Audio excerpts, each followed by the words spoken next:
I have here at Teep Studios in Scottsdale, Arizona, I have a special guest that's with us today. Former pro fighter, did Muay Thai, pro boxing, published or co-published. It's published a book, right? Published, Yeah. Published a book. Gym owner, former president of USA Muay Thai, now coaching on it and stuff too. A lot of experience.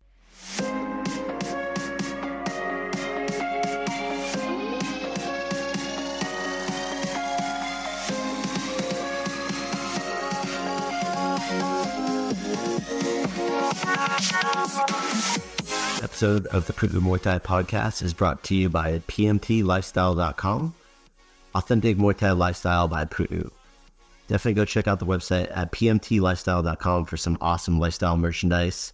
That's for those of you out there either involved in Muay Thai, looking at getting involved in Muay Thai, and embrace a healthier lifestyle to live the life of the Nok Muay. Go check it out. I want to talk about Black Room at Teep Studios. If you enjoy the content of this podcast, you will definitely enjoy the value that you get out of the Black Room and being a member of the Black Room. What it is it's a subscriber-based way to support the podcast. If you enjoy the podcast and want it to continue, I'm asking for your help.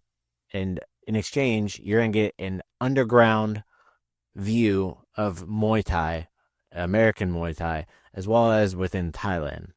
We have people who are now working on the ground in Thailand that are helping us get media, content, all that stuff. We're posting it there on Black Room, as well as behind the scenes footage of the podcast recordings when we're recording.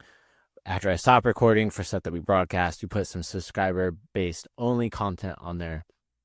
So you're going to really get a lot of value out of that subscription. Okay, it's not just supporting the podcast. We also have podcast subscriber-only merchandise that's coming out as well here in 2024. So you have to be a part of the Black Room in order to get access to that. So I'm asking you for your help on that, but I know that it's not so much of you helping me. It's going to be us giving you a ton of value that you're going to get and just enjoy it. And it's only $5 a month. All right, you can cancel it anytime. Every little bit counts. Please go join it. The link is down in the show notes. All right. Anyways, sit back and enjoy the show. Stoked to have me here in the office. We got Mr. Michael Corley. Thanks for having me, man. Of course. Yeah. So what brings you into town? I'm here for like a martial arts business conference. I like going to different ones and stuff from, some of these people have karate background. Some people have a lot of different stuff. I mean, these guys have been around for a long time. So if they're still, relevant, doing good business, that's something I want to, keep on. I feel like in Muay Thai, there's not a lot of, I don't know what to say, leaders, or like, I don't think like the business model's been kind of refined. Yeah. To them. So I feel like that's been like an ongoing trend though, but it's getting better. Yeah. It's getting better. There's a lot of people that have been pushing it. Yeah, there's some groups now that are doing it in Muay Thai. I think in the U.S. Lonnie's one of them, right? For a Muay Thai advisory group. I had him here on the podcast, not in person, but we had him in like Zoom and stuff like that too. Nice. So that's the bridge to Arizona. For people who only know you as the former president of USA Muay Thai, how did you originally come into Muay Thai? Like, what's like just in a nutshell? I know you wrote a whole ass book. Quick, I was doing boxing. I was just drawn into combative sports, and I used to be like a lot of kids. I would rent the VHS UFCs at Blockbuster. Yep. I remember that. Seeing those there. And I remember seeing a kid in my high school that had a cage fighting shirt. It was really, because you didn't see that like you do now, people wearing MMA shirts. But I was like, dude, is that a gym here? He's like, yeah, I train. I was like, what? There's a gym here? Because I did boxing. I was like, I always liked the MMA or whatever, and I was like, I want to try that. And then from there, I got introduced to all the other stuff, Muay Thai and the grappling and just training the MMA at that time. I got more drawn into the striking. From boxing, I was like, I want to do just the Muay Thai. You just do striking stuff. Yeah. Well, MMA was huge back then. That's when it started like blowing up. It was like probably a little bit before Brazilian Jiu-Jitsu started really pumping. Yeah. That's where like we saw that. I was in high school at that time, and there was probably only 3 or 4 jiu-jitsu schools in the whole city of Houston. Now there's probably like hundreds. Yeah, they're like probably like located like across the street from each other in some places, right? So at what point did it go from like Muay Thai go from something that you loved to something you I guess felt more or less responsible? You've been like a steward for Muay Thai in a lot of different ways here in the U.S. Man, when I was competing, I was just jumping on any opportunity I could. I wanted to fight everywhere, fight anybody, and just get as much experience as I could. But there was somewhere along the way where I wanted to be involved was, I guess, just the competitiveness of being a USA athlete. Mm-hmm. And when I go to these events, I felt like USA people were always like on the B side. They were always, kind of like brought in to lose, or we weren't performing well at like world championships as like team stuff. I was like, you know what, this can't happen anymore. Like we're USA, man. We gotta level up right now. And I don't know, it's probably just one of the times when I was coaching the team, it finally clicked. Like I'm got to do something about it. Yeah. I remember when you guys were doing that, because you like went to Korea.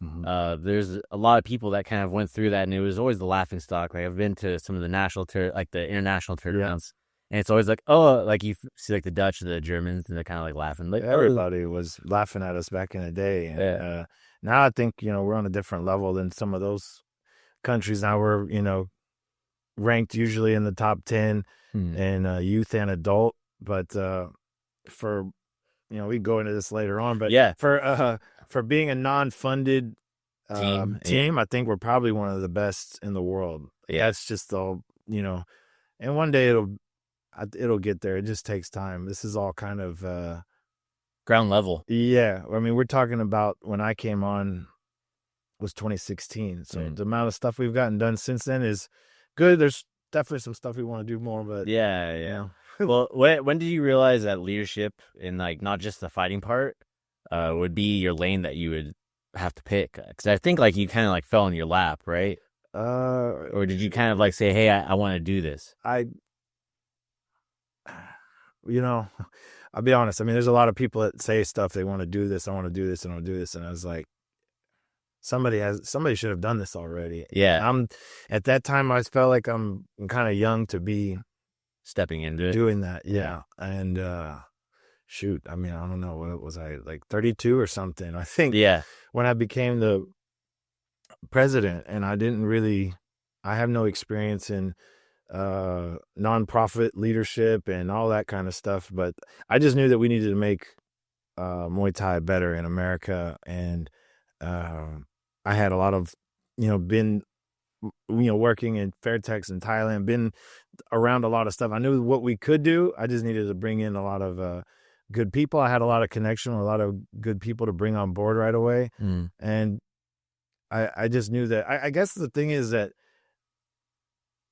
what I was going to attempt to do was going to be better than what everyone else was doing previous. Like there was like this closed off secret world of a Muay Thai team and all this stuff. And like, I'm like, this is ridiculous. We need to bring in these people. These people have no, little regional cults that go to the USA team. It should be just you fight for your spot. Yes. That was your big thing. Your spot. So let's change a little bit. Let's talk about Heritage Muay Thai for a second, because I've seen you guys move around. You just moved into a new location. Yes. Right. And you're obviously working on growing. Yeah. We kind of the parking was really bad at the other spot. And I was trying to negotiate, maybe buying it and like renovating, but it come to the point where I was like, the price was really high. I'm in an area that's like really blowing up, and the price was not right, what he was offering. And we were just kind of getting too big for the area, for that spot. So we just moved across the street into this kind of this warehouse area, but it got like renovated. So it was really nice. Yeah. And it looks like a sweet, especially compared to where you're at before. Yeah. It's one big open space, and that's, that's all you really need. Yeah. That, and what do you guys have, like a HVAC system, or is it? Oh, no. Coolers? We have like the exhaust fans that are on the back wall, and they pull out, cool air from if you open up the bay doors for the garage, and, Yeah, no AC, no heat. Yeah, nice. Good for cooking. Yeah. So, did you? I know you guys were in a couple different locations and stuff. Did you have a gym before you stepped into USA Muay Thai, I was or when it was USMF? when at I the time? when I first started, I think so. I started my gym with Bob Perez, Houston Muay Thai in 2014, and we grew really fast out of there. And we were subleasing out of a boxing gym, Main Street Boxing, and Lou Savarese and Bobby Benton's gym, and we were outgrowing the spot. And I was like, man, I need to start looking around for other spots. And I said, why don't we join together? And instead of you looking around, why don't you, because you're already here, why don't you guys just we merged together? And so then we merged together for a year or so, and I felt like we were outgrowing that space as well. And then it was kind of around that time where in Houston, a lot of stuff in downtown Houston, there's a lot of construction. They're like redoing the highways. They were knocking down buildings. And I felt like we had a lot of problem with parking. I was like, man, if we're going to grow, I don't think it's going to be here. Yeah, and you can only put so much there. And then the rate, rent was going up. The paying for parking was going up. I was like, man, I kind of want to get out of here also to go and, work with kids, because the kids ain't coming downtown here. No. Especially the parents can't drop them off. It's hard to get there. So I was like, I feel like I want to do like what we're doing with Muay Thai and take it to the suburbs a little bit. And, so that I started Heritage Muay Thai 2018. But I came into presidency in that time. Yeah. In 2016, I was a president, but it was probably right at the end of Houston Muay Thai, I think, right around then. Yeah. So at that time, what were you seeing in the amateur pro pipeline in the U.S. that concerned you at that time? Like, obviously, you'd seen the fighters at the World Championships for IFMA, getting creamed, right? But what are some other concerns that you saw in regards to like that jump for people? Experience, opportunity. The more that we gave opportunities to people, the more they got better. Hats off to IFMA to start the youth championships. So when they started the youth championships, they gave a pipeline, for a lot of kids. Yeah. That, people like Tierra Brandt started in that, Becca, she fought at my gym. Nicole out of Doubler's gym. A lot of these kids are like, they were good killers. Yeah. They're like, and still killing it. Some of them are still killing it. Yeah. And, some of you got the Zelinskis now are going to be adults probably next year. And some of these kids have gotten 40 international fights in a span of, 4 years, something crazy. That's fucking great, man. Compared to when you first started. Yeah. Right. So it's always tough. Because kids are pulled in so many different directions. You can't lie to a kid and tell them about all it. And especially with social media these days, and the belts and the clout. Yeah. It's still when I was there's no money in Muay Thai, and all the influencers that tell you otherwise. The thing is that you can use your platform as a champion to get sponsorships, to find ways you want to do. Yeah. But you're not making actual money from the Muay Thai fight. Yeah, you're not making money from the fighting and stuff like that. That's so they gotta. The only people, that you look at, you're not, unless you're Rod Tang. Yeah. Damn, like these people, the top of the top right now, and who knows how long that stuff's going to last too. Right. Yeah. So anyway, going back to that, like the kids, it's hard for them. They're getting pulled in so many different directions of school and, different sports that are funding their college, possibly, football, baseball, basketball, lacrosse, whatever it is, that it's hard to, it's kind of, You're not getting a scholarship for school, for college with Muay Thai. Yeah. Yeah, which you can do. You can go golf and not get punched in the face and get a sweet scholarship and get paid well. Yeah. You get paid well for hitting a golf ball in the U.S., right? So compared, you're really, like, I can see what you're saying, getting pulled in different directions. Yeah. Did you originally want to run this national body when you came in, or is it more just like a step up thing for you? Well, when I came on, 2016, I went to a meeting when I was a coach for the U.S. team in Sweden when the World Championships were there. And they had basically said that IFMA is very close to getting the provisional recognition from the IOC. And they said, real quick, IOC, what does that stand for? International Olympic Committee. Cool. So when they said that, I was like, oh, this is getting serious. I know they've been saying this stuff for years, even when I was there, but now it's serious. And they were basically like, if your organization doesn't have these things in place, we are going to find an organization in your country that does have it. Yeah. You know, so all these countries that have like these dictators that have been like running their federations for like 20 years and no elections and no, you know what I mean? Like they're going to like weed them out or whatever. And then I'm like, at that point, when I went to the meeting, there was a bunch of other stuff, like a checklist. And I was like, does USA Muay Thai, or at that time, USMF have this? No. Does it have this? Does it? I was like, oh my God. Like, we need to change this. What's going on here? So then when I went back, there was all these things that needed to do, like, you know, make it a nonprofit. It wasn't formed as a nonprofit. Oh, USMF wasn't originally? Yeah, it changed it. I did that. I started. Okay. And because before it was Anthony Lynn that was running it, right? Yes. And then it was like vacant. There was no president for a while. Yeah, he had appointed some people. I mean, there wasn't much going on. I remember it was just like a dead spot where. And I remember there would be like email chains with some, you know, good coaches and whatnot. Like, hey, who wants to do the tournament this year? I'm like, this is not how a team should be formed. They were sending out emails. Yes, they're sending out emails for invites for. There was like, what it would be? I would look on the emails. I was like, oh, that guy's a good coach. That guy's a good guy. That guy's good. Who's that guy? And I'm like, yeah, like, which is not a bad thing because you can't know everybody, right? No, no.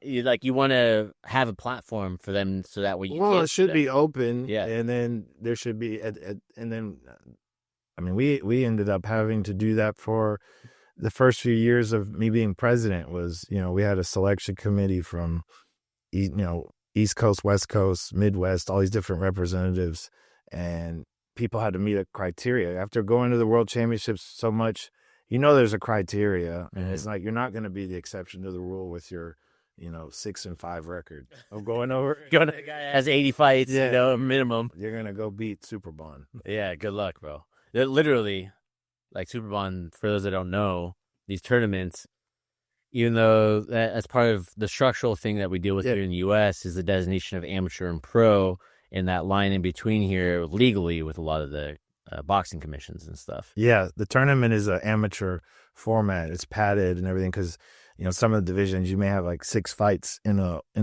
week or so, and obviously you couldn't do that without, you know, you couldn't do like a pro style with that. But you know, like the Thai national team has had everyone, you know, Yeltsin Clyde, Superbond, Yotin, Lemna Munlek.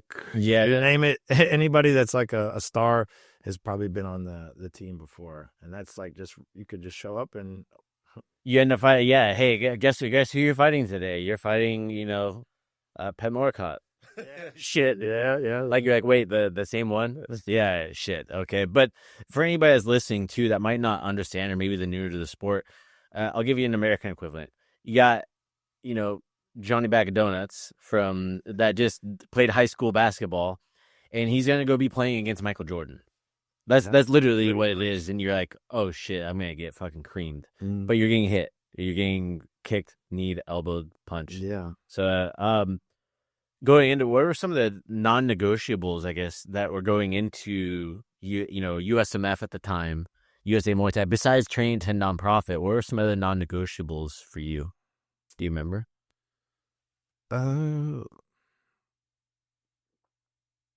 Well, I mean, it's just we had to start being a legit organization. That's, you know, if we're trying to be on this Olympic pathway, we couldn't have, you know, coaches, board members, people being, you know, bad representations of the sport, not just the sport, just in general as a person. We got to bring in good people. We can't have, you know, people going on social media rants. Can't have people, you know, fighting referees, and referees fighting coaches or whatever, just basically, basically creating a full on organization top to bottom, with the, ethics, having a code of conduct, all that stuff that the International Federation has, but putting that in a USA Muay Thai, like in a short span that we had, it was pretty challenging, So it's also committees and stuff that we had to have, or I'm sorry, not committees, commissions, it's like you need to have a medical commission, you have a judge and referee commission, you need to have all these things in place, and it was like, do it now. I'm like, we do. We got to do it now. So what was some resistance you might have faced at that time internally when you tried to professionalize things like this? And if it's just some people had been burned in the past from the organization. They were kind of reluctant to get involved. I think a lot of the thing was people weren't educated of what IFMA was in the tournaments and whatnot. Like they had no idea that there could be fighting professionals. They could be fighting Artem Levin. They could be fighting all these different. The Shevchenkos were in there for years. A long time. I don't think people had any idea. And even when the first few years, the reigning female champion, UFC champion. We had people that would go, and I always thought that if someone goes and sees this, they're gonna level up. They're gonna go home and they're gonna see that experience, and that's what happened to me when I went. But then some people, we found that was the end. They were done. Yeah. You're like, I don't want to go anywhere. Yeah, I remember seeing that for a couple of the people that you guys brought out there, and I saw the people that did take it as like a level up opportunity. What decisions were really unpopular at the time that you now looking back are kind of probably necessary? Wow, so I'm sure you had to make a lot of hard decisions, man. I mean, from the beginning, I thought that at the beginning, we're going to have to do selection of team, all that kind of stuff. But then I felt like, well, there's all these tournaments in the U.S., but then some of the tournaments do things that are not in line with this, and then some tournaments do this. So it was like in 2018, we had every organization on a call, and we were all like, why don't we try to... This is a legendary call, by the way. Yeah. Well, there was a couple, and one was semi-good, and then it ended bad. Then the next one, I don't think it even got like 10 minutes in, and then 2 people were out. I was like, oh, my God. But anyway, we bring up all these people, and there was like this sense of, listen, this is where the sport's going. It's going to get bigger. We want to have the national team represented well, and everybody has their own national team of whatnot, but this is the most competitive, highest level tournament. There's no question. That's not up for debate. Like I won't even just look at the names and then look at the names that are competing here. Look at the funding that's behind the teams here. There's no funding there. So not to say those things, they have their place. Yeah, I know what you're saying. To go and get experience before you go into this. So I think all those things are great. But the point being is that if you're having a tournament, man, my stomach's I haven't. Yeah, gotta eat, bro. It's early morning here for y'all that don't know. Yeah, I know. It was 8:41 drinking coffee. Yeah. So then I'm like, this tournament wants to do this. This tournament wants to do that. I'm like, man, it was so difficult that I said, man, why do you want to do it? Like, why do you want to have this? You're the only tournament that wants to do it like this. Why do you guys want to do this? And like, at the end of the day, to make everybody come together, somebody would have to give up something that they didn't want to give up. Somebody would have to do something they didn't want to do. And then at the end of the whole thing, nothing got accomplished. And at that time, I was like, well, what if we did, a ring at this tournament doing it this way, and then a ring at that tournament doing it this way? And, it was like, people were getting upset with that. And I was like, well, I think we did something where we did a regional, this is a qualifier points here, this tournament. Then there's this qualifier points this tournament. And people would get upset. I was like, you know what? One thing I learned about leadership, even at your school or anything, is that no matter what decision you make, somebody's not going to be. Yeah, and you can't make everybody happy. Just do it. You have to make it's an unpopular decision, but then, you said, just to rewind a little bit, you said that nothing came of it. I think something did come of it though. Yeah. Yeah, because you learned what was probably possible now, what might take time. Because some of these guys who were involved in this stuff are fucking dinosaurs, all right? Which is fine. No offense to them. Without them, we wouldn't be where we're at, right? But there's a lot of people who are stuck in their ways, and that's normal when it comes into anything like this. Like they felt like a innate sense of. Usually, some of the things like when I got to work with we did the ABC whatever commission. Yeah, we did the rules or something, and some people that are like you said, the dinosaurs or whatever. Some of them they bring good stuff because you learn they from it. They know they've worked with commissions for so long that they know what's going to pass and not pass, and so everybody's got something they could bring. But let the Muay Thai people do the Muay Thai. We're gonna. Well, so ABC is the Association of Boxing Commissions. For anybody that's listening internationally, we've talked about it here on the podcast. It's the legal structures, the boxing commissions of each state. Not every state has one. Certain states don't. They don't give two shits about Muay Thai. But the bigger states, where there's usually a lot of activity, there's typically going to be a boxing commission you have to deal with. They take advisement from ABC. They don't necessarily follow it in step, but when they look to start doing stuff, they'll usually talk to them, right? Yeah, I mean, some just say defer to the ABC rules. Yes, and I think it's better than what they used to be. Oh, 100%. But there's still stuff that I don't necessarily agree with. Well, let's paint it out here. Muay Thai shouldn't be more than 5 rounds. No. It's not Muay Thai at that point. Hey, you can include Muay Thai striking and stuff like that, but you can't call Muay Thai. That's, for me, that it comes from the Sports Authority of Thailand. Yeah, that's I think that's a non-negotiable. Yeah, but some people who they think of that, and it ends up inside of the rules and stuff. For like they can call it whatever they want. Yeah, striking with Muay Thai, super striking series, or whatever. Yeah, just don't call it anything to do with Muay Thai. Yeah. You can say we have Muay Thai fighters that are it's Muay Thai. Now I'm wearing Thai trunks too, but don't that's not Muay Thai. Yeah, so that's a big thing where it comes into being a steward of the sport, spending time in Thailand and like having these relationships with these people that were building the sport back in Thailand, right? Yeah, and that we're allowing you to kind of step up into that. Looking back on this too, with USA Muay Thai to get back on track, what's something you're most proud of? Just seeing the growth of so many people growth, not just the athletes. Everybody would say you could, all these athletes that got so much international experience. Some of them became world champions. Some of them fought and won championship. Became, Janet Todd fought a lot with USA Muay Thai. Became a champion. Jackie Bunton, she didn't spend much time. She did like a Pan American. Now they're fighting one championship, right? Titles. I think I think one of the top fighters currently, American, Jaleel Barnes. He did stuff with us.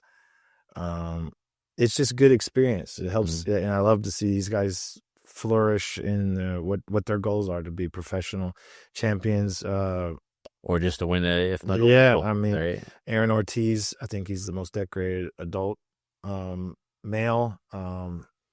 That stuff, but also coaches, seeing a coach go from, maybe a regional level coach to a national level coach to an international level coach. I think one of the things I haven't touched on yet is officials. We got a lot of officials that got to get international experience and training through our platform. And now they're, flourishing and doing well and now teaching others. And that's what the whole thing of martial arts is about, is plant the seed. Yeah, you learning and, and it's just like, just the one thing like jiu-jitsu is like, if someone gets a bad black belt and they produce bad black belts, now you got a whole chain of that, but like we've had a pretty decent, string of good. Yeah, pretty good, and so yeah, that's the most proud thing is, obviously we went from being a joke to being a contender, winning the World Games best team. That was the best moment ever in number 22, being the best team at the World Games. But just continually being like a competitive country now without funding, and seeing that we have good officials, we have good coaches, we have good better understanding of rules and Yeah, we've been doing courses and whatnot for a long time, and then it's not a one-man operation or a one-coach operation. There's a team of coaches that are like at this level. There's a team of officials that are at this level, and then like there's a pipeline for you to get to that level. Yeah. Well, at a certain point, USA Muay Thai actually experienced a major, I wouldn't say major, organizational fracture, but there was a fracture of people that broke off, and it surprised a lot of people. Yeah. Like me included. So without naming individuals, what actually happened at the organizational level? Because some of those people who split away were doing some of the youth initiatives. Yeah. Some of them were officials and stuff like that. But like, what kind of restructuring was there, if any, had to happen? No, I mean, we just rolled with it. Yeah, I think some. It's hard to explain. I guess I guess the best way to explain it is like some people, and not saying all the people you're saying, but some people. This is overall want to play all fields, right? Yeah. But if you're tied to an organization, like if you're with Coke, you don't go to like Pepsi, fundraisers and events and stuff like that, because you're not in a sense an employee, but you are a position if you're a position, right? And that's the kind of the sacrifice, I guess. Even with myself, when I was the president, I wasn't cornering my fighters at certain events. I wasn't even showing up at certain events. I would, I had to be selective with stuff because I'm representing USA Muay Thai. So, I mean, some people wanted to do different things. Some people, I don't know, maybe they don't, I can't explain. Do you think it was like a vision thing, a governance thing, or more like a control thing? All of it. All of the above. Yeah. It depends on who or what it was, right? That's a lot to unpack, though. Like, if you say all of that, man. Well, I mean, some people have a different vision, they have a different philosophy, a different pathway, and,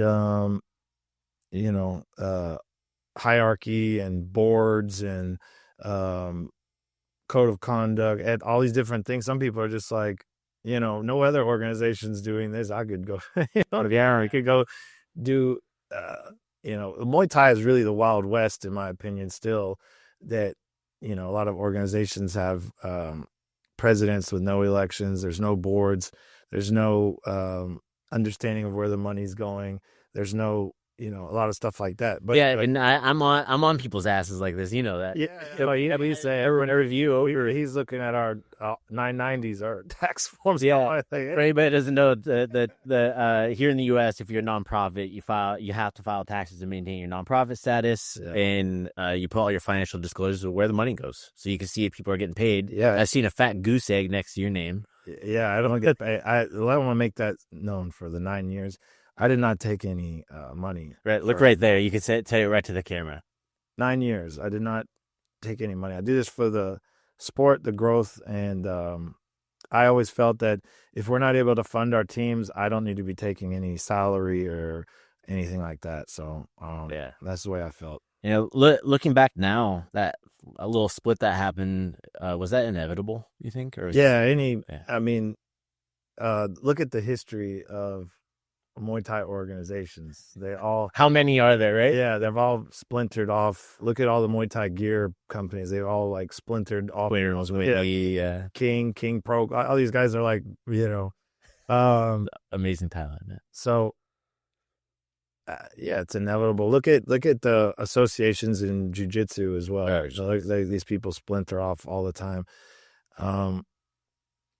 As long as, if people are doing good work, then I can't say nothing bad about it. If people are doing stuff that I think is questionable, I probably won't support it. Yeah, pretty easy. So going through that, what did that experience teach you about power dynamics and like Muay Thai politics?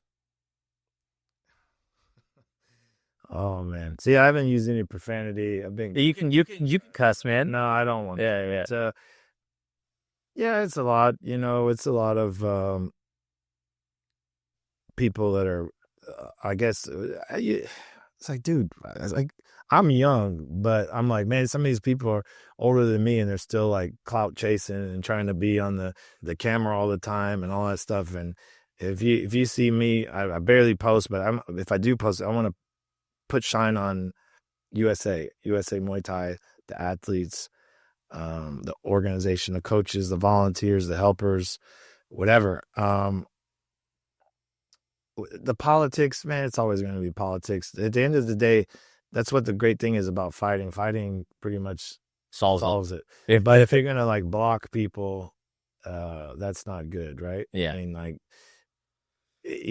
that's why, I mean, well, I think rankings in the U.S. have never been valid. Even when I was, there's been different waves of leadership in the U.S. before even all this stuff. There was rankings of this, rankings of that. And I remember as an amateur, I beat the number one guy in North America to one of these acronym organizations. Yeah. And after I beat him, I didn't even get in the top 10. I'm like, well, I just beat the number one guy. I'm like, well, you don't do your registration to this. And I was like, what? Yeah. All right, dude. Whatever. So, but yeah, all that stuff, man. It's just at the end of the day, go get your athletes the most experience you can. Go show that you're the best, and good things will happen. Yeah, 100%, man. And that kind of goes into the building of that organization with the officials. Like you talked about this. Like I know you brought in like what they call the ITO, right? It was Gunter. Yeah. You guys brought him in. You did the Team USA qualifiers was the first one. Yeah.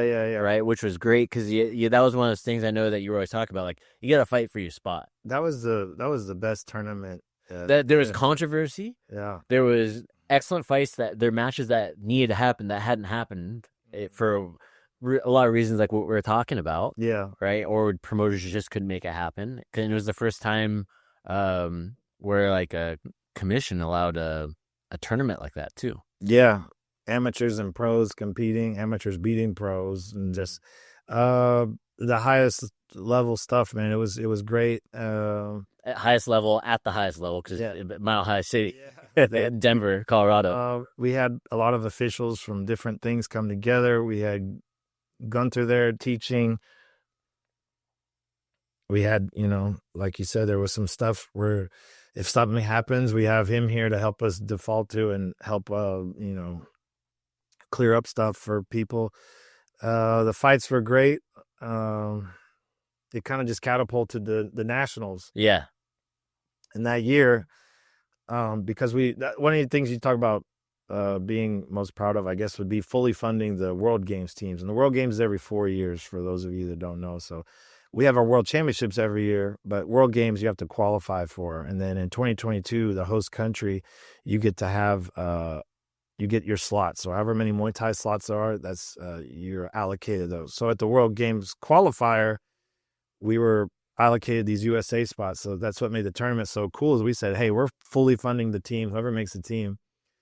And lo and behold, when you say we're going to fully fund the team, you get the best athletes. Yeah, that's why we got to get this funding thing going. But yeah, we funded the team in 2017 in Poland, 2022 in Alabama, and then just recently 2025 in China. So I'm proud of that. But that tournament set, like, we have to do this every year. Bring the best officials. We spend more money on officials than anyone, and we have not the biggest tournament, but we spend money because when I go to a tournament, I don't want no one people bitching about it. Yeah. Also, you want to be able to yell at them too. And then I think, what year was it? We've brought Tanong, the chairman of the stadium, one of the best. Look at all the old fights. He's the referee. He's the ref. Or you see him at the head judge table. He is the dude, man. He is so good. And we've had him for now. This will be the third year. And it's like, there's other stuff out there, but when you come, for me, like, even if I wasn't the president, or whatever, I'm not the president. Yeah. If I'm not involved with USA Muay Thai, I'm going to that tournament. Yeah. Because it's like, it's one of those things that I'm talking with my team about coming out there back east for it too. Because I'm like, hey, like, diversify your experience, because you can get into these world tournaments where you're going to get that experience that you're not going to get really anywhere else, especially as an American. Yeah. Speaking of officials, I know as you guys went through this U.S. Olympic Committee compliance with that, I know there was an announcement around officials exclusivity or you have to work with. So I think that was kind of also going back to that whole when some people left and whatnot. We had at first, this is all new to us.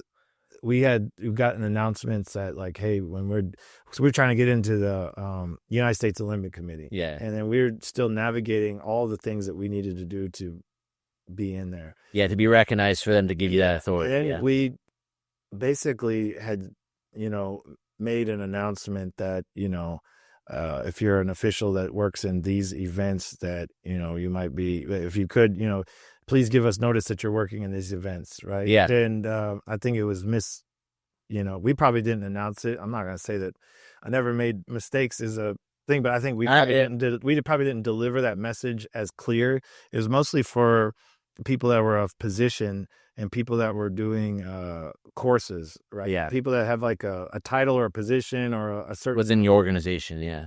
Yeah, it only makes sense. Like going back to the Coke and Pepsi things. Like if you work and coach and deliver stuff for USA Muay Thai, and then you're going and doing this event where, some guy's wearing basketball shorts and people are getting knocked out and there's no EMTs and stuff. You know what I'm saying? Like, that we have to like uphold the highest standard if we're trying to get into the U.S. Olympic Committee. So, I would say that was a mistake of what we say because at the end of the day, officials are independent. Yeah. They need to be able, because there's not enough opportunity. Obviously, as a Muay Thai ref, if you have opportunity, you got to go. But if you're a positioned person, that's what we were trying to say. Yeah. And I think that's where some of it came off. Like for me, I had questions about it. Yeah. So I hit you guys up. I'm like, hey, what's this? And you explained this to me. Right. And I was like, oh, yeah, that makes sense. Like I understood.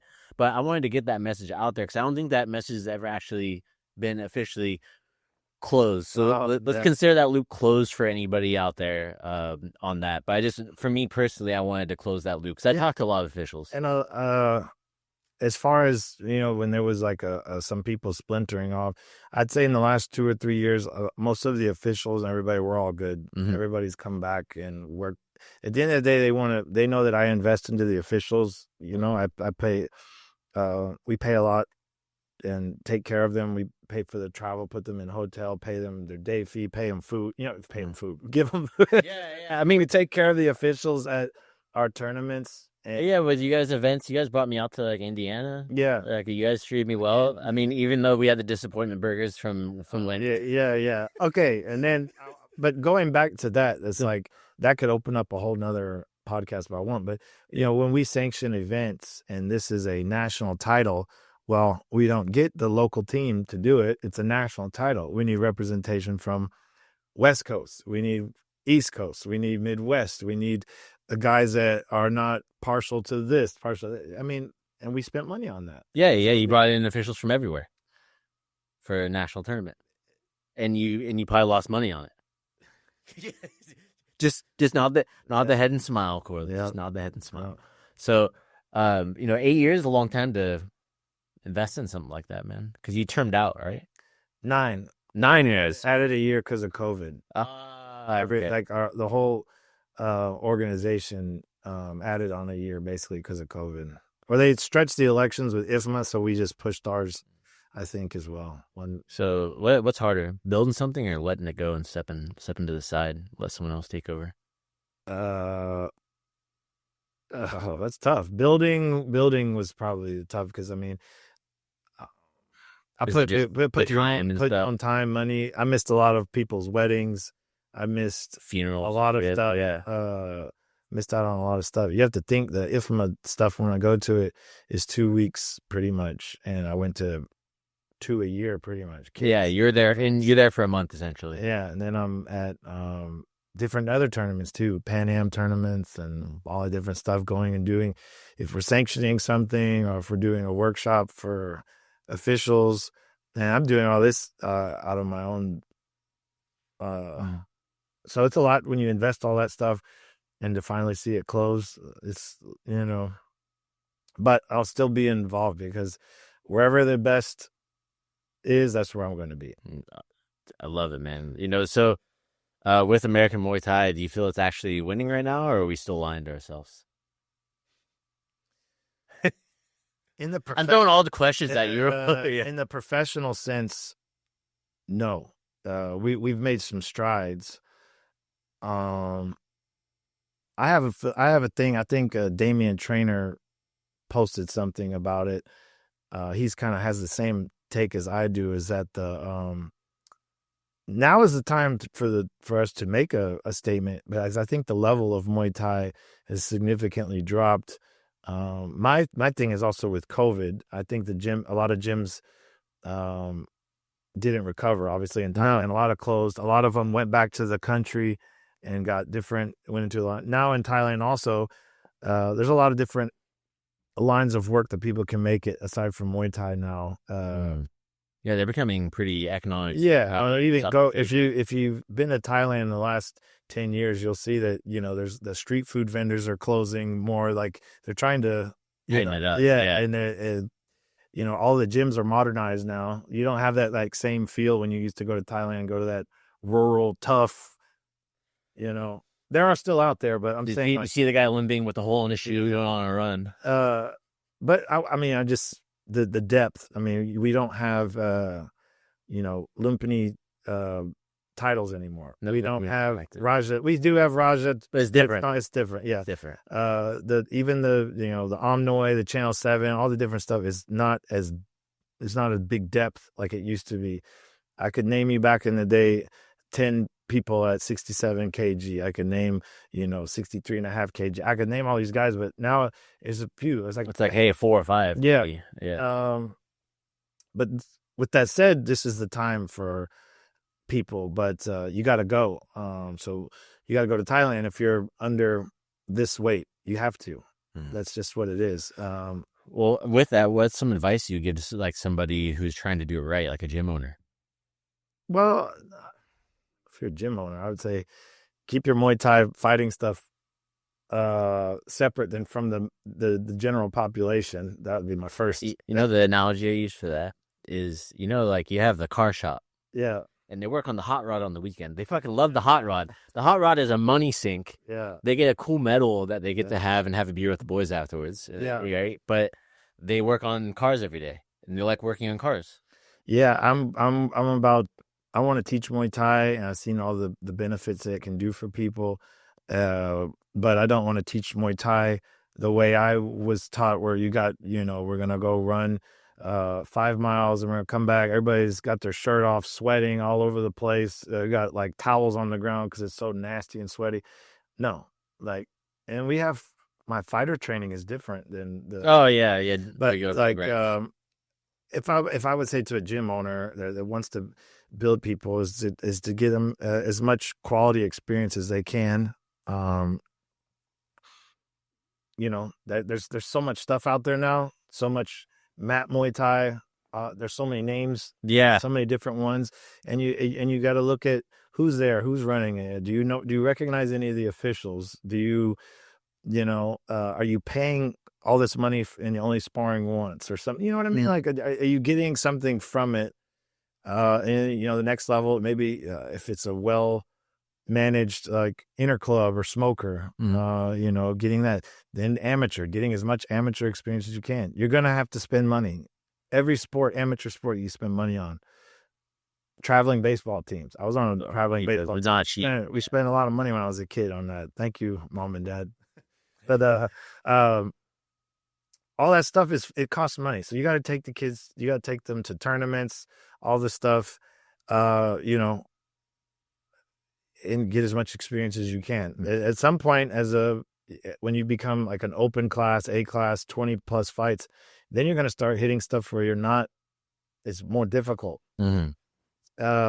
Especially girls, when I had, we had people from the West Coast, we had Danny Brandt's daughter, we had Becca, and we used to have to go and do shows in Thailand. You guys go to Chiang Mai and stuff. Yeah. Taking trips to Chiang Mai and all that stuff, but get as much experience as you can, and then save your money. You're going to have to go and pay to get this experience. Yes. So if people remember one thing about your time in Muay Thai leadership, what do you hope it is? that from 2016 to 2025, the level of Muay Thai in America significantly raised. Second that motion. Yeah. I hope. I mean, I feel like, I don't know. There's some quote from 1984 of like who's in power, like changes the history. And I'm like, oh, rewrites the history. Yeah. Whoever wins rewrites the history. Yeah. And I'm like, right now, there's like so many people just trying to try to be this thing. And I'm starting to see people post this stuff. That's not true. That's not true about how, like, the pathway of where we are right now. And I'm like, that's not what happened. That's not what happened. No, I've talked about this here a few times as well. Just in general, because I've seen it a lot too. I'm like, and people will tell this to me. I'm like, did they forget that I was there? Yeah. it's like, so I just not. I'm like, that's the story you're going with. Cool, man. Yeah, it's tough because we're in a time that we have the most access to history, YouTube, all this stuff. You can go and watch all these fights that we have to scour and go buy those One Song Chai DVDs at the stadium that were grainy and ripped from like a Betamax tape. Yeah, and now all that stuff is online. All this stuff is there, and then you get it the next day or live. Yeah, and we have all this access, and people still don't know their history, don't study the fighters like they used to. People don't even know who the modern people are. There's probably like different waves of who was the top guy in America. Like people at my gym don't know who Topic is. People don't know who Kevin Ross is. People don't know Miriam Nakamoto. Yeah, all these different people. I'm like, so when you talk about history, I'm not worried. Like, amongst Muay Thai people, I hope that they remember that time. It was like a resurgence, or not a resurgence, because resurgence means that you were something at one time. We were nothing. It's just a growth. We just grew at that time. And I'm not done. So maybe, I got other work I want to do in Muay Thai. But as a president, I hope that, there's like a, when they do like mind mapping and they like show what was going on. I feel like if you start here and you start looking at even different organizations, different referees, different stuff, that it started from this 2016 seed. Yeah. Yeah. I mean, officials got international training workshops in Thailand. Coaches got to go, coach up against the best. They got to go and speak to these top coaches and everything. Athletes got to make friends and, with people from all around the world, so. Well, going into, is there anything you do differently if you had to do it again?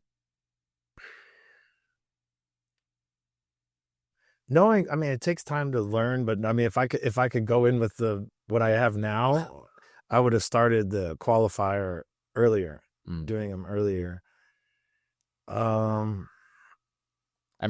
a big one though. Yeah, that's a big one. But that, and I really think there's a little gap in the country right now. We did them, but we just didn't do enough of them. Is the Super Series style show? You could call it an inner club, where it's basically fully dressed out, no walkout music, no nothing. Weigh in that day, fight that day. Gloves, shin guards, headgear, and having those type of fights where there's a winner and a loser. Because right now there's a lot of opportunities for people to do mat Muay Thai in America, and then it's become its own subculture, which is crazy. But doesn't necessarily feed and go into the amateur ranks, because I still see these amateur shows. They're still having difficulty fielding, putting together a card. Mm-hmm. And it's a big jump from going from that to that. Yeah. So I feel like we got to go back a little bit. We're not Thailand. Everybody's like, "Oh, well, the only way you're going to learn." Oh, shut up, man. We gotta, we gotta crawl where you can walk, bro. We gotta, yeah. And having not so much pressure with the whole walkout music, the DJ and the loud announcer is just like a USA Boxing show, where it's just like no frills. Even USA Boxing now does these production shows, which is, we got to go back to just the gym events, get people up to, maybe 10 fights, and then go to production show. Because they need to spit, man. They need to fucking hear that shit. I got these guys, it's like, you got to go sell $60 tickets to watch these guys that have never had their shin guards taken off, never worn the smaller gloves. And you've seen the fights. You referee them. They're a little rough. Sometimes they can be shit, man. Yeah, those are the hardest fights to appreciate, honestly. And, so I think there's this little thing I wish I could have done a little bit more of those. There's so much stuff I could go back and say I wish I could have done better, but I'm always one of those people, even in fighting or as a coach, I'm never... What's next for you then, man? I'm never fully satisfied. I have to keep going and, grow my school. We're doing something with the, within the school, developing teachers, people that want to go and open their own school, character development with kids, not just doing punching and kicking, I want to make people just, a great culture that spreads to, maybe somebody wants to open one over here. That's one of the reasons why I switched from Houston Muay Thai to Heritage Muay Thai, is that I can't have a Houston Muay Thai in Austin. I can't have a Houston Muay Thai in Colorado. You know what I'm saying? So planting your seeds. Yeah, I want to grow and, just spread. I mean, I keep furthering my education in the sport. I still go to, seminars, workshops. Yeah, I'm here right now doing a business one, but just keep growing. Doing what I can to grow the sport. Now I do got to do some stuff for myself personally. Now I did do 9 years of no salary, missing a lot of weddings and doing all that stuff. So I got to do some of my own personal stuff now. But Are you married? I'm engaged right now. Oh, congrats! I'm supposed to. I say that would have been tough to maintain. Yeah, I'd like to thank my fiance she's there through 5 years of my presidency. So, God bless her. Yeah, and even the COVID year too, with Muay Thai and being a school owner, and that was fucking terrible, man. Yeah, that was fucking terrible. Despite everything, do you still believe in the future of Muay Thai in the U.S.? Yes. There's there's a lot of stuff out there right now, and I always feel like, and you've been around, you've seen waves, and they come and go. But if you're doing good sticks around. Mm-hmm. When I say good, that means good shows, good coaches. They always stick around. The guys that you're doing good business. Yeah. Yeah. The guys that are doing too much. I've seen it now for a long time that they come and go. Mm-hmm. And, look at the lion fight. Yeah. there's one most recent best, Yeah. I mean, it's gonna grow. The sport is growing. I don't want to take anything away from the mat Muay Thai stuff. Like I said, I think it's great because it's more people, more eyes on, and more awareness of Muay Thai. I think they would all even agree that there's a little bit of a what do you call it? Divide. Not divide. I guess there's a gap, I guess, from that ascension to amateur. Oh yeah. I agree with that. I've talked about that a bit. And I think, like the mat stuff, like we do them in California. Yeah. The reason to do it is because one, it costs less. Two, it's simpler to run. The big thing is the cost, because you have to deal with the boxing commission stuff, right? So you do a mat Muay Thai thing, we could run it and exceed the safety standards that's required, which in some places like none. But going from that into like full contact event, you're going from $4,000 to $15,000 to $20,000 to host an event, right? So it's a big fucking jump. Yeah, when I used to promote, it used to be like just to step in the thing was about 15, 20 grand. Now it's like 30 just to get going. Mm-hmm. So I feel their pain, but there's a lot of growth even in different organizations. It's all feeding into Muay Thai. Yeah. At the end of the day, it's all feeding. I'm not. I'll be honest. I mean, I'm excited for the growth, but as far as like, I think right now is kind of for me not as much of an enjoyable wave of as a spectator. Like when I'm watching it, I don't enjoy the one championship style. I don't enjoy all these different like hybrid sports that are out. I don't like bare knuckle boxing. Mm. I don't like. I get it. I mean, I like the people got to make a living. Mm. I don't like karate combat. I like Muay Thai. I like boxing. Yeah. I like MMA, but You're starting to sound like one of those dinosaurs, man. watch the fights and I understand what you're saying. see which one's putting out more techniques, more skills. Mm. You know, there was there's styles, right? With gloves, there's people that can clinch. There's people that can, play a distance game. There's no game in the small gloves. No. Well, let's go into it because I know we're going to have to wrap up here in a sec. But as someone who's worn many hats in sport, what do you think people, like me, need to be more honest about? Say that again? You've worn almost every hat in sport. Yeah. What do people like me have to be more honest about? What do you want to hear people like me talk about or share more about? Well, I think there's some stuff that I think there's stuff out there that doesn't lead to athlete development. It doesn't lead to furthering someone. I think, not to say we don't support them, but there's, I think we just, when something's good, we should acknowledge it. If that's a good opportunity for people, we should acknowledge it. Maybe we don't take people to that event because we just don't have people for that event at that time, but we should acknowledge people when they're doing good stuff, because, as you said, it costs a lot of money for these promoters and stuff. And like sometimes when promoters have some, I just had a kid that got hurt.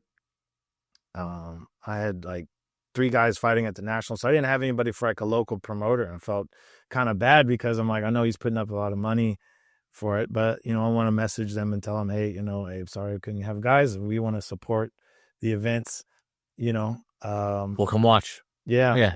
But yeah, we gotta, when guys are doing good, we gotta support it. And then, I'd say, we gotta acknowledge the athletes in US. Maybe I think you do a good job of that, putting people, people like Topich and people like Jaleel, people like, they sacrifice a lot, and they got to reach these goals because they sacrificed a lot. We got to tell the stories of the people that made it.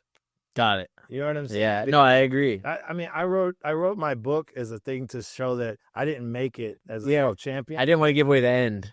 I didn't make it as a world champion, but this is the path you can. I mean, I got to fight all over the world, fight for, not the, the most premier world title. I fought for like the WMC. I won Grand Prix world title and a WMC Mad title in Malaysia, Hong Kong, all that junk.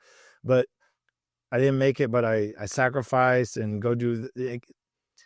In order to be great in Muay Thai in the U.S., you're going to have to sacrifice. 100%. And you're going to have to probably leave for some time. Like, even if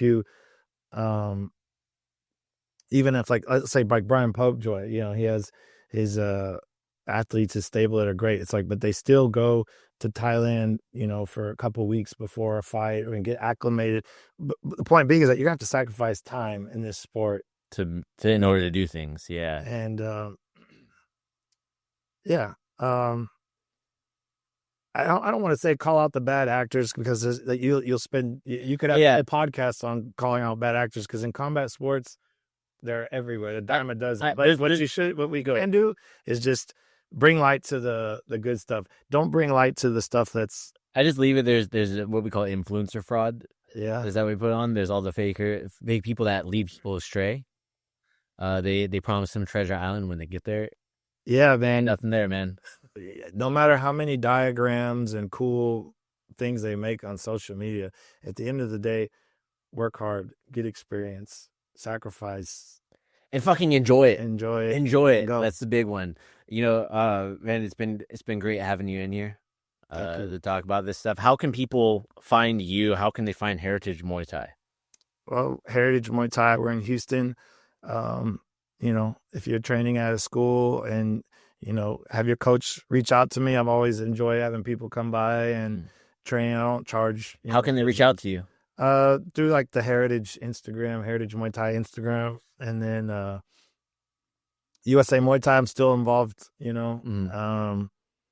I'll be at the Nationals this year. We're having Tanong Pumpinich come back out, the chairman of Lumpini.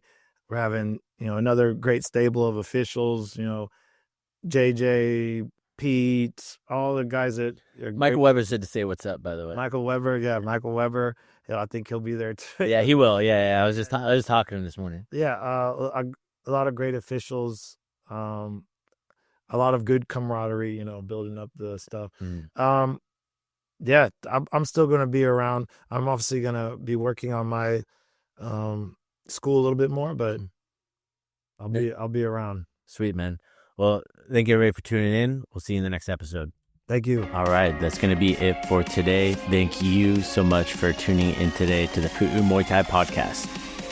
If you enjoy the content, go leave a review over on Apple Podcasts and on Spotify. Give us a rating. It means the world to us. Also, if you want to be a guest on the Pu'u Muay Thai Podcast, or if you just want to shout out to your friend, go check us out at podcast.pu'umuaythai.com. You can submit to be able to be a guest on the podcast. You can submit what you want to talk about. Also, if you want to just give a shout out, there's a button for that too. Sawadee Kop.